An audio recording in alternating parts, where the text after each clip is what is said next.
ನೀವು ಗಲಾಟೆ ಮಾಡ್ಬೇಡಿ. ಒಬ್ಬರು ಸಿನಿಮಾ ಮಾಡ್ಬೇಕಾದ್ರೆ ಅವ್ರು 3 ವರ್ಷ ಉಪವಾಸ ಮಾಡಿರ್ತಾರೆ.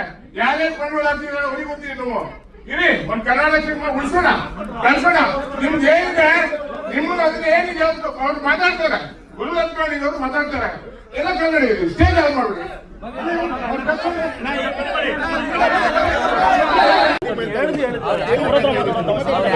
ಕೇಳಿದ್ರು ಅದಕ್ಕೆ ಬಂದ್ವಿ ಅವ್ರ ಹತ್ರ ಹೇಳಕ್ಕೆ.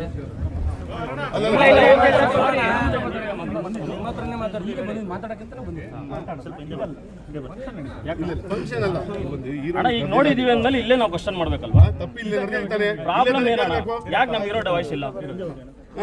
ನಮ್ಗಿರೋ ವಾಯ್ಸ್ ಇಲ್ಲ, ನಮ್ಗೆ ನೋಡಕ್ ಇಷ್ಟನೇ ಆಗಲ್ಲ. ನೀನು ಪ್ರಜ್ವಲ್ ಅವ್ರ ಅಸಿಸ್ಟೆಂಟ್ ಅಣ್ಣ, ಯಾರೇ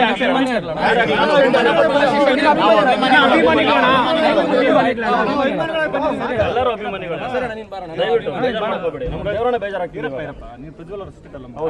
ಒಂದು ನಿಮಿಷ, ಅವ್ರ ಫೋನ್ ಆನ್ ಇದೆ ಇವತ್ತು? ಇಲ್ಲ ಅಣ್ಣ, ಅವ್ರ ಫೋನ್ ಸ್ವಿಚ್ ಆಫ್ ಆಗಿದೆ. ಏನೋ ಅನಿವಾರ್ಯ ಕಾರಣ ಬರಕ್ಕಾಗ್ತಿಲ್ಲ ಅಂತ ನಾವು ಅನ್ಕೊಂಡಿದ್ದೀವಿ. ಅದಲ್ಲ ತಪ್ಪು. ನೀವು ಮಾಡಿರೋ ತಪ್ಪು. ರಾತ್ರಿ ನೀವು ಎಷ್ಟೊತ್ತಿಗೆ ಕಳ್ಸಿದ್ರೆ 11 ಗಂಟೆ ಕಳಿಸಿ. 11 ಗಂಟೆ ಕಳಿಸಿದ್ರೆ ಹೌದು. ವಾಯ್ಸ್ ಓದಿದ್ಯಾ ಬ್ರದರ್? ನೀವು ಯಾರು ಅಂತ ನಮ್ಗೆ ಗೊತ್ತಿಲ್ಲ. ಪ್ರೆಸಿಡೆಂಟ್ ಅವರು ತಪ್ಪೇನು ನಡೆದಿದೆ ಅಲ್ಲಿ ಮಾತಾಡ್ತಾ ಇದ್ದೀನಿ ನಾನು. ನೋಡಿ, ನೀವು ಅಭಿಮಾನಿ ಅಲ್ವಾ? ಹೌದು. ಹೇಳಿ. ನಾವು ಕಲಾವಿದರು, ನಾವು ಸಿನಿಮಾನಲ್ಲಿ ಕೆಲಸ ಮಾಡಿದೀವಿ. ಹಂಗಾದ್ರೆ ನಮ್ಮ ಪ್ರಜ್ವಲನ ಕಲಾವಿದರು ಮಾತಾಡಕ್ಕೆ ಏನಕ್ಕೆ ಅಂತ ಹೇಳ್ತೀನಿ. ಒಂದು ನಿಮಿಷ ವಾಯ್ಸ್ ಅಣ್ಣ, ನೀವು ವಾಯ್ಸ್ ಇವತ್ತು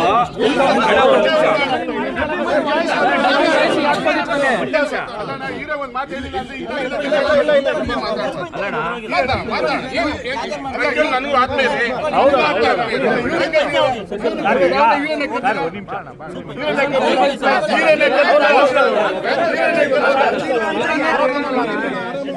ಯಾರು ಹೇಳಿದ್ದು ಕರ್ದಿಲ್ಲ ಅಂತ ನಿಮ್ಗೆ ಯಾರು ಹೇಳಿದ್ದು?